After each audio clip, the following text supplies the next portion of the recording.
spirits.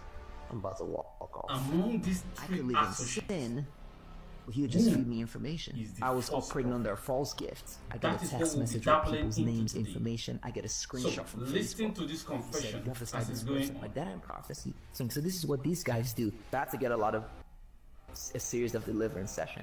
You're still in sin, but God is going to bless 7 people. What about holiness? I take the meat and spit out the bone, but here's the problem. Discernment, Jesus, his word. If you don't got the word, you can't discern. Satan only tells lies when almost the truth. Some of those guys and false prophet.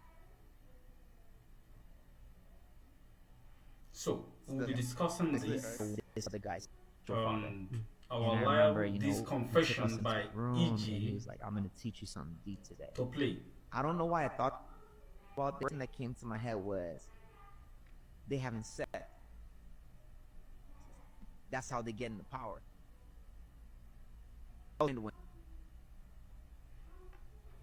Okay, in this episode, we'll be discussing the accusation of EG on Prophet Lovey, Pastor EG on Prophet Lovey.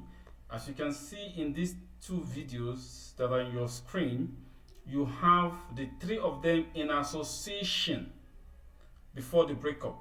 The 3 of them are on red jacket suits. 3 of them are on red jacket suit. We have Lovey, we have Java. The Lovey and Java have dreadlock. Why EG does not have? Because he has not been introduced fully into the association. You know, we've told you over time there is relevance by association. So before he can be introduced fully into this club, he has to be fully indoctrinated. The incantation has to go through him. He has to know what is in the inner room. But now he doesn't know yet. He's just being prepared to get to know what is in the inner room. That is why who you see there. He doesn't have dreadlock like the rest of the 2 guys who have dreadlock, but he managed, according to him, he forcefully, in a way, say he wants to wear this suit, and that has been the reason why he's on this suit on that very day. And if you watch most of the prophecies that these 2 guys are giving out, they're giving out prophecies in precision. In precision. They give prophecy in precision and truth. So these are the things that the general public want to see. Prophecy by precision. They want to see prophecy with precision. These are what the public today want to know. Prophecy by precision. Because if you don't give prophecy by precision, people don't recommend you. They don't accept you as a true prophet. In fact, one of the red line in prophecy is precision. Quote me anywhere. One of the red line in prophecy is precision. When you see a prophet who is giving you prophecy in precision, be mindful. It could be the other way around. It could be the other way around. And you need to stop focusing on the prophecy. The prophecy, it should not be the focus for discernment. No. Discernment is on the person. The fruit the person bears, not the demonstrations in the church. You'll be carried away by such things. Such things will lead you astray. You must focus on the individual prophet, the character, the fruit that these individuals bear, the messages they give. Those are the things you have to focus on. Mind you, messages do not know. There is no thief that comes to you and say, I'm a thief. There is no fraudster that comes to you and say, I am a fraudster. No. There is no kidnapper that comes to you and say, I'm a kidnapper. No. Everybody comes in the name of God. That is the bottom line. Everybody goes to get a clean suit, come clean. You don't expect someone who wants to dupe you along the road to come with a rag looking tattered and tell you that I'm the devil and I want to dupe you. I mean, how does that sound? It doesn't sound like he's actually in the business. Any dupe star you're going to see is going to come in the same manner that you approve as truth. And what is approved as truth today is the name of Christ. So these people come in the name of Christ. So they mention Jesus, that Jesus sent them. They mention the name of Christ, that Christ sent them. Now it is left for you as an individual to discern whom this person really is. And the point of discernment, like I said, must be on the individual, not on the prophecy, not on the gift. The discernment should not be on the gift, it should be on the person. So you must make sure that your discernment falls on the fruit and the character of this individual. So we're going to be showing you the confession of Pastor EJ. Pastor EJ happens to be the third person in this association. He is the only one that doesn't have dreadlock. He has been with them for some time now. He is the one that desired the gift of God. Of course, just like any other young person who could desire the gift of God. He has actually grown to know the things of God. And he decided to talk to his parents that he needs to progress into the things of God. So by the time he started seeing these guys, just like you're seeing them on social media, he began to make effort to meet them there in the United States. And luckily for him, he met them in good faith. And they welcomed him and start projecting what they believe in, which is what transpired between him and this set of people. So I would like you to know some of the details of the interview because the voice from the audio from the play is not clear. EJ has been with them at the point of trying to now introduce him formally into the association. They took him to Ghana. Mind you, people have said over time that the home of prophecy is Ghana. The home of prophecy is Ghana. In other words, is in Ghana churches, everywhere is prophecy. So now he told him that I will take you to this individual who commands angel. You will see angel in real time, physical. And he was so happy to go with him. That was where the first initiation started. So on getting to Ghana, he was introduced to this individual who called angel. And angel came and was muffling some sound and asking him questions and promising him that don't worry, we are going to make your life good. We are going to make you progress in the ministry and the rest of them. So that was the first meeting. He was skeptical about the meeting. Is this the angel? He could not see the angel, but he was hearing the voice of this angel. And for him, there's no how these guys, his mentors, will be in juju or, mystical things. They returned back to the United States on a second visit, because the first visit was just to acquaint him with what is going on. On the second visit, he told him that they're going back to Ghana for another visit, but this time around is going to be in the bush where he's going to meet the angels and the rest of them. So he was like, bush?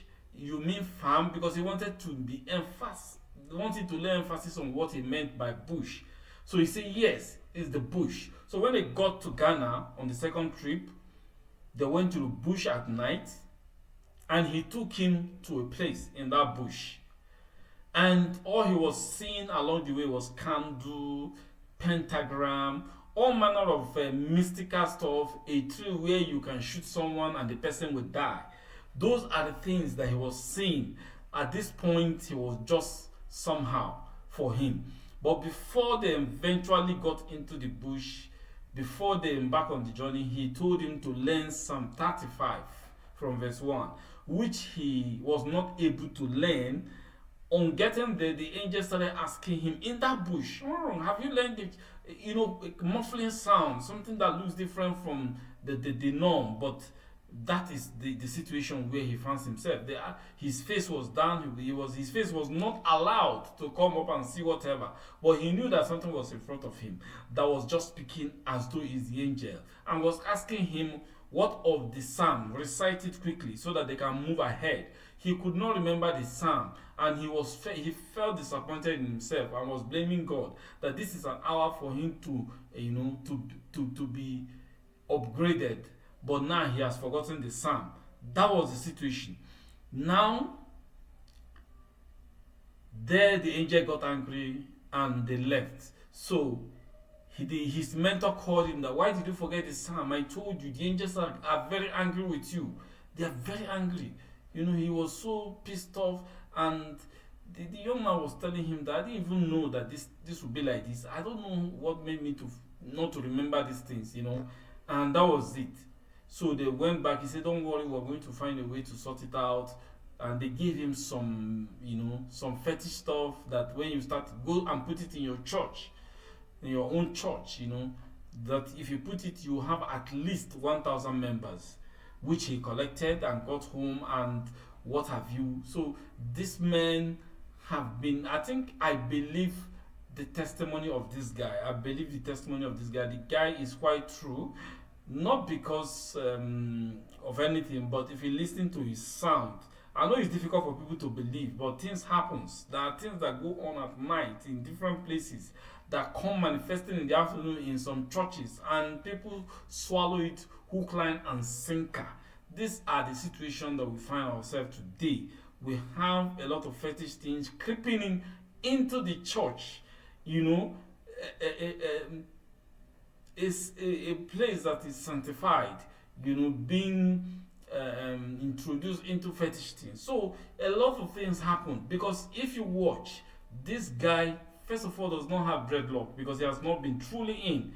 Two, he cannot prophesy accurately like this guy to precision. He cannot. So those are the things. He was at the point of being able to prophesy into precision like these guys, but God arrested him along the way and stopped him. So he has been exposing this falsehood that has been in operation in the United States. These are prophets of African descent who are operating in this country, making mess and mockery of the name of Christ. So he also went ahead to, when he came back, he at a point was asking him, he said, Daddy, this is juju, meaning in African parlance, this is fetish. He said, no, this is not fetish, that this is that. So on getting home, he was able to relate with the wife and the father and the dad, who happens to be a pastor, who has been warning him before now concerning this man, but he has not heed to his dad's voice, saying to the dad that, your age was different. This is a new age where the Holy Spirit is doing something new. And I'm not in doubt that there are prophets that are out there who are, of course, true prophets of God, true and genuine prophets of God. They are out there. But what you have to know is that in every 1,000 prophets, in every 1,000 prophets, 999 is fake. It's a false prophet. It's only one that you might get as a true prophet. So, moving forward, let me see if the audio of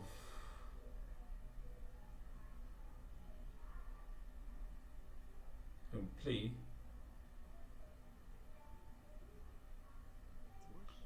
So we got as a couple. So let's see if the audio can play so that we can hear the confession. Okay, so I should say they give me the name and the picture.